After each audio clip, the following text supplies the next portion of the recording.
Alright y'all, welcome back to the channel and to some more turkey patterning, and today we've got another very interesting combination to try out that I've got some pretty high hopes for. I expect it to be a pretty good performer depending on how this choke works with these shells anyway. These shells have been very nice across the board for us, so I'm definitely looking forward to seeing what kind of pattern we can get from this combo today. But as for the shells, I got some of these, the Herter's 410 TSS shells. They are a 3-inch, 3/4 ounce payload of TSS 9s, moving at about 1100 feet per second. So 3/4 ounce, a little bit lighter in the payload than some 410 TSS shells, but these Herters have been some of the most reliable and consistent, very nice performers, pretty much no matter what choke we've run them through. So I expect that trend to continue today, and we'll see what happens through today's choke. And as for the shotgun we're going to run those through, I brought out my Mossberg 500 410 turkey. It's got a 24-inch barrel on it, but for the choke, we've got a Kicks Gobblin Thunder in here today. Now these are listed at a 385 constriction, but my particular one here measures at 383, so it's a little bit tighter than advertised, but that little bit of a difference can make a big difference downrange when it comes to 410 especially. So we'll see what this Gobblin Thunder can give us with these Herter shells. But as for today's test, everything is set up the same as usual. I've got the turkey target at 40 yards and the chrono so we can get our velocity from the shells. So let's get you guys a view of that target and see what the Herter's 410 shells can give us through this Kicks Gobblin Thunder that's a 383 constriction.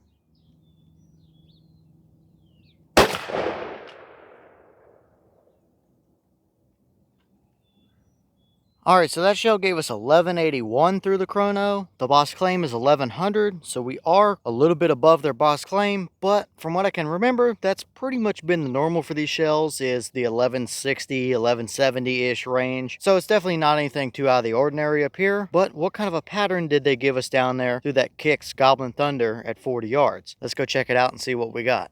Alright, so now we're down here at our 40-yard paper, and this is what we got. I had to do some touch-up on that birchwood casey because it really did a whole lot of nothing for us, since they still kind of suck. But what we see here is a pretty solid pattern. Now, I do think I forgot to mention this earlier, so I'll put it here, but these are a pretty budget shell in the grand scheme of things, especially for being right on the store shelf at Cabela's or Bass Pro. I think these are $38 a box or something, compared to the Federals and the Remingtons and Brownings and stuff. And now the Winchesters being quite a bit higher than that. These are the budget option off the store shelf. And I can tell you right now, these have always been better performers than all of those other shells, except maybe the new Winchester Longbeard TSS loads, which is still to be determined. But we absolutely have a dead bird here. There are a good handful of them right through the brain and a couple more down the spine, although we might have been just a touch high on our pattern, which I think might actually be that particular choke. I believe the last time we tested it, we were also just a touch high. But yeah,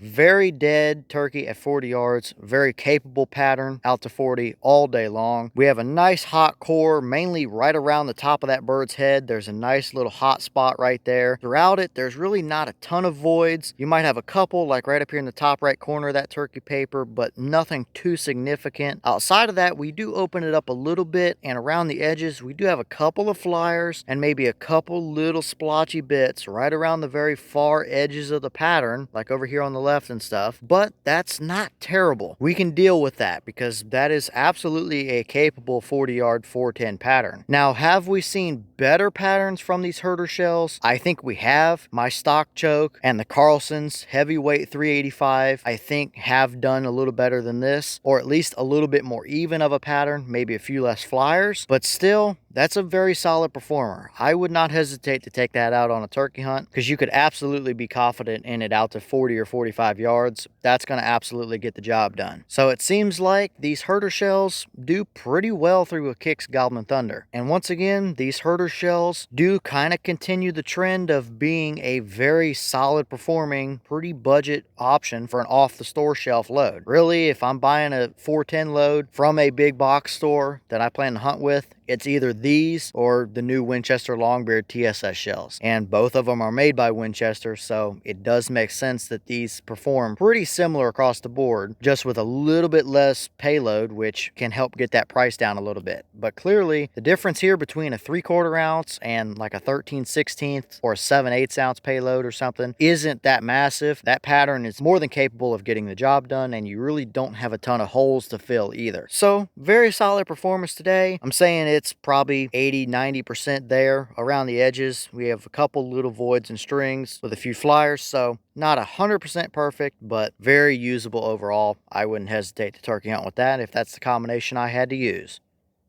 And here's the wad from that shell. Very typical Herter / Winchester type of stuff here. Now down in the bottom, we do have 2 pellets stuck down in there, which is not something we typically see from these Herter shells. Now, would that 2 pellets have made a difference here today? No, not at all. But it seems to be a pretty common problem with some 410 shells here recently, is those pellets stuck down in there. Either way, the rest of the wad looks pretty much normal. It's a little banged up and stuff, like this pedal over here is a little twisted, but that's not really surprising considering it's a Kicks choke. When it comes to Kicks ported chokes, they're not the nicest on wads, so this is about what I would expect to see, and I think it did its job about as good as what it could have done for us today, so nothing too out of the ordinary overall.